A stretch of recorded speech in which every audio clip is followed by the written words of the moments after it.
کوئی بھی جب لفظ ہوتا ہے تو اس کے چار اس کے استعمالات ہوتے ہیں. ایک لغوی معنی ہوتا ہے اس کا، ایک شرعی معنی ہوتا ہے، ایک عرفی معنی ہوتا ہے، ایک اصطلاحی معنی ہوتا ہے. تو جہاد کا لغوی معنی کیا ہے، شرعی معنی کیا ہے، عرفی معنی کیا ہے، اصطلاحی، اس میں تھوڑی سی بات کروں گا انشاءاللہ تعالی. جہاد کا لغوی معنی یہ ہوتا ہے کہ اپنا پورا زور صرف کر دینا، پوری قوت اور پوری مشقت طاقت لگا دینا اس کام کے بارے میں جو آپ کے سامنے ہے.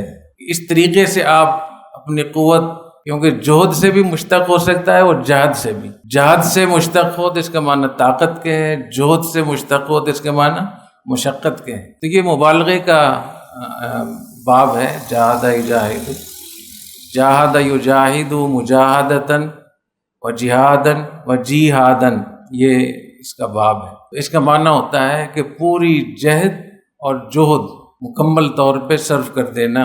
وہ آپ کے سامنے نفس ہے، کوئی بھی چیز ہے، صحیح غلط لغوی معنی میں تو یہ نہیں ہے. وَإِن جَاهَدَاكَ لِتُشْرِكَ بِي، آپ کو شرک کرنے کے لیے ماں باپ اپنا پورا زور لگا دیں تو بھی بات نہیں ماننی.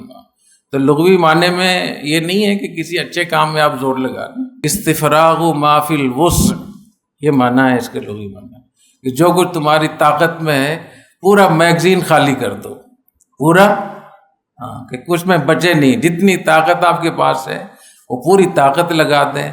جتنی کسی کام کے لیے مشقت ممکن ہو سکتی ہے وہ ساری کی ساری مشقت کا تحمل کریں.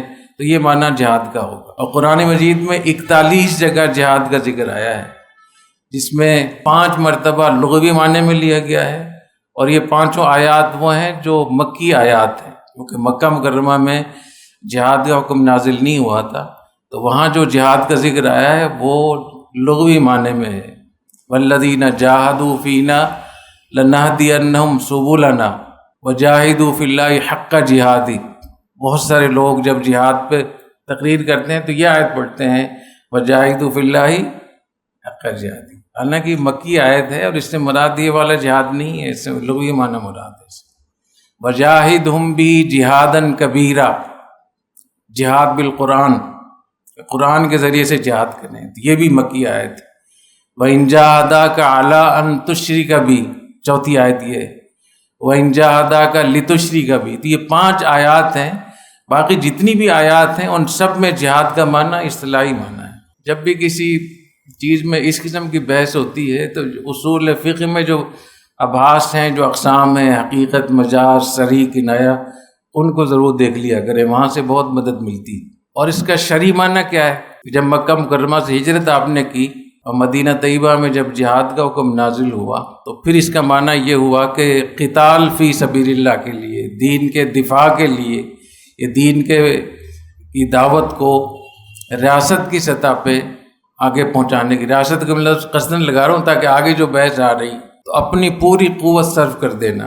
قتال فی سبیل اللہ کے لیے اپنی پوری قوت صرف، پورا زور لگا دینا، اس کے شرعی معنی ہے. یعنی قتال اس کا معنی ہے.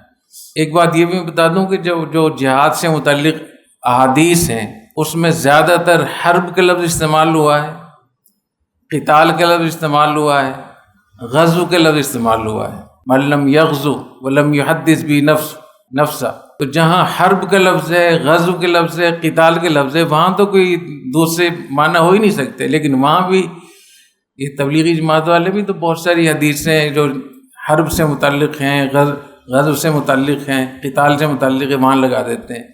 بہت سارے خانقاہوں کے حضرات بھی، بہت سارے مدارس کے. تو اس جرم میں میرے خیال میں بہت سارے لوگ شریک. تو مدارس تعلیم کی الگ فضیلت ہے اور ذکر اللہ کی، اصلاح نفس کی الگ اس کی فضیلت ہے، اور قتال فی سبیل اللہ کی الگ فضیلت ہے.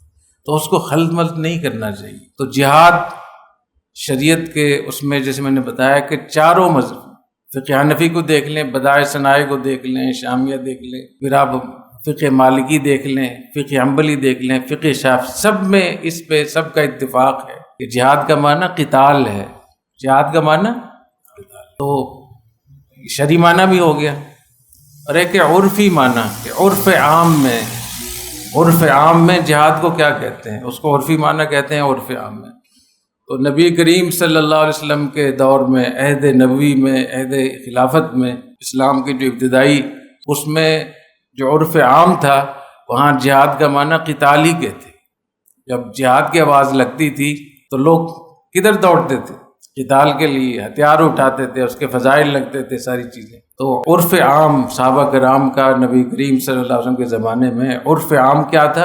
قتال کا. تو عرف عام میں بھی عرفی معنی بھی اس کا قتال فی سبیل اللہ ہے. اور ایک اصطلاحی معنی ہوتا ہے کہ کسی خاص عرف میں اس عرف والے اس سے کیا معنی مراد لیتے ہیں. تو ہمارے ہاں تفسیر، حدیث، فقہ اور سیرہ، 4 چیزیں ہماری بنیادی ہیں ہمارے دین میں.